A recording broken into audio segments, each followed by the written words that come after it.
Hi guys, welcome to this session.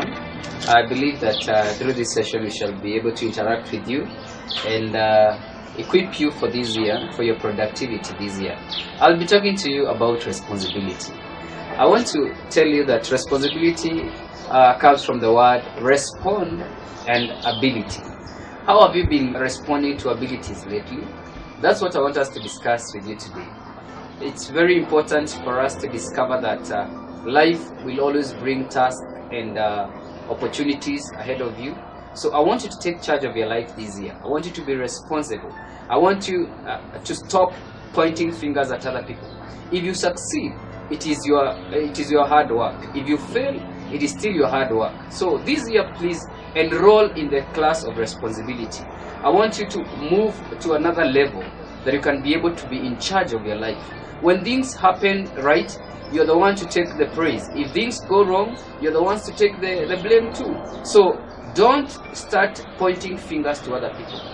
I want to believe that once you become responsible in life, you'll become even more trusted. You'll become more reliable. You'll become dependable. In your working place, in your place of dwelling, in your house, in your home, the moment you take responsibility, you'll become more dependable, you'll become more trusted, you'll become a person that you can rely on because you have raised your standard. This year I read about an article about a Japanese boat which was hit by a US naval submarine, and the crew members were definitely to blame for that accident. But the guy in charge, the commander of the submarine, took the charge. He took the responsibility. He took the penalties of what could have transpired, especially now that the accident had happened. 9 people had lost their lives. Somebody had to be put to accountability. And this guy took charge of the accident. I want to encourage you today that don't start looking for opportunities to blame other people. Be responsible enough. Be responsible enough this year. Stop pointing fingers to your employer. Stop pointing fingers to God. Some people are blaming God. Some people are pointing fingers to the wrong places because they have lacked responsibility in their lives. Once you become responsible in life, you become so in charge. You become in charge of your life. You know, if this thing happens, I am the one to blame. If this thing doesn't happen, I'm still the person to blame. So this year, enroll in the class of responsibility.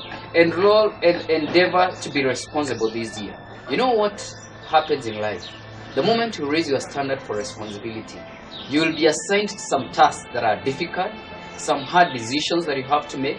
You'll be given sensitive assignments because you have raised your standard. You've become a person that can be depended upon. People can depend upon you to go and do a mission somewhere. If, for instance, you're going to do a research somewhere, you are traveling somewhere, people can rely on you that this guy, if he goes out, he's going to bring some good results. He's going to bring what is on the ground. Can you imagine if you're a reporter and you are sent somewhere to fetch some news, and all that you bring along is that I found the place to be very hostile. I could not take any shots. I could not do any interviews. You really need to be very responsible because they have entrusted you, because you will be the one who will bring the report from the ground. Now, everything that is happening on the ground, you're the one who is going to pass it to the world. So you need to be very responsible. So life, you'll never give an excuse why you're not able to get the report. Even if the place was hostile, I believe you've been equipped with some training to get the information that you need from the ground. That is why it's very important you stop shifting blame to other people this year. I want you to become responsible enough that people can rely on you, that we know if we give you this assignment, you're going to bring some good results. You're going to be a good ambassador of what you have sent you to represent us on. Can you imagine if you became an ambassador of a country and you are sent to do a missions in a different country? Now, how would you benefit your home country if the representation that you are taking there is not of the standards that you have been assigned to do? So I want you to raise your standard. I want to encourage everyone listening to this message that you need to raise your standard. You want to become an ambassador of that thing which you are doing, whether it is your career, whether it is your ministry, whether it's your calling, whether it's your family. You are a responsible person. You become somebody that can speak on behalf of that family. You can become somebody that can be dependent upon a matter when things are being deliberated. Thank you so much for listening to this message. May the Lord bless you. May you raise your standard this year so that you can rise to greatness.